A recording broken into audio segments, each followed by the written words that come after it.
like I said, more of an apex, I think. So we're going to build kind of a double trunk tree. I think we're going to end up building this moving back to the left.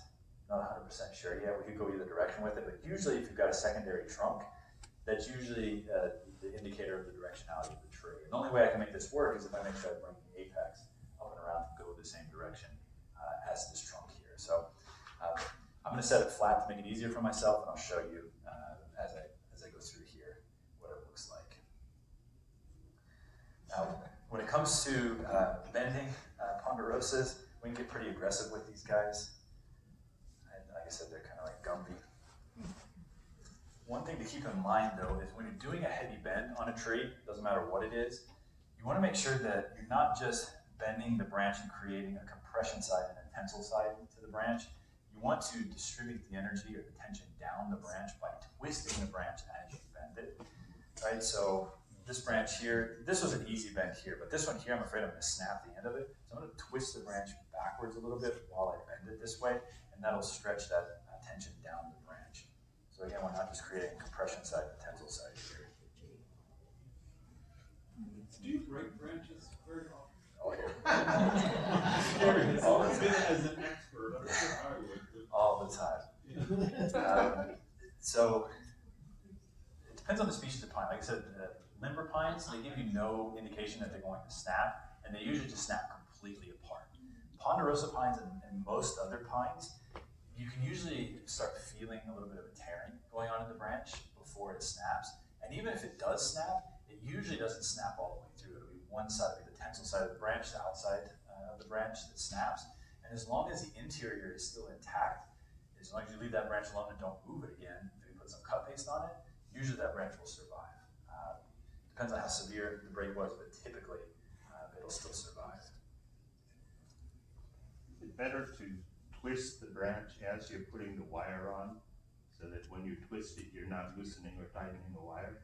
So partly. I always recommend, if possible, to think about the direction of where that branch is going to end up as you're wiring it, so you can put the wire on in the proper direction to begin with. So for example, I mentioned before, when we're wiring, we get to the end of the branch, you loop that wire underneath the branch, and we should cut that wire off. So whatever direction that wire is pointing under the branch, you can think of that as an indicator, like an arrow, indicating which way you can bend the branch and twist it, and that wire will tighten around the branch. Usually what that means is on the left side of a tree, wires being applied counterclockwise, so that the wire is pointing this direction, so I can pull the branch around this way. Usually on the right side of the tree, it's applied clockwise, so we can pull the branch around towards the front. That's not always the case. I'm only really concerned about the directionality of the wire with large branches, primary branches. I don't really care about the secondary or tertiary branches. As the wire loosens a little bit here and there, not a big deal.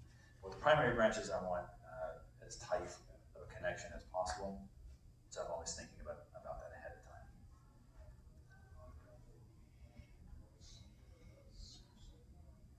Do you have any tips on making the apex look good? The apex is always the hardest part of the tree to design. There are a couple of approaches to building an apex, and we'll probably do it with this tree, actually.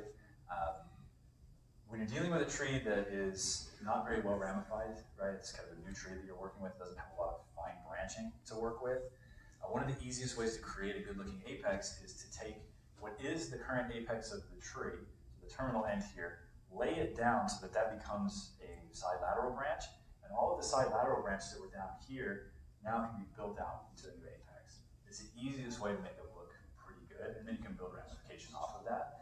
If you're dealing with a tree that's already very well ramified, it requires a lot of detailed wiring at the top of the tree to place things out to create kind of a domed look. But with an initial styling that we're going to do on here, I'm going to take the former approach.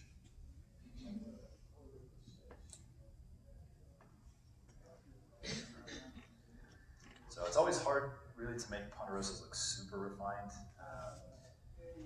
unless you've got pretty small needles on them. So this tree's not going to have a crazy refined look to it necessarily, but we'll at least get the primary structure kind of set up here.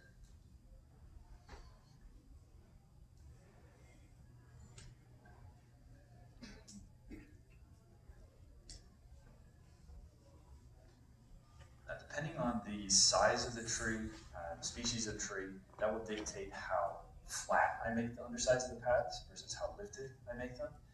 So the bigger the tree, typically the more lift I want on the branches, and the more of that lignified or woody underside of the branch I want to see. The smaller the tree, I typically want a little bit flatter. That's personal preference, but for me, it matches the size and character of the tree if we do it that way. Also, if we're talking about kind of Bunjin style trees or more elegant looking trees, I tend to like to see more of a lift on the bottom of the branches. Makes the trees look a little older, I think. Just adds a little bit of extra elegance to them. So this tree, I want a little bit of lift on the bottom, if possible. This is why it's always important to loop that wire so we can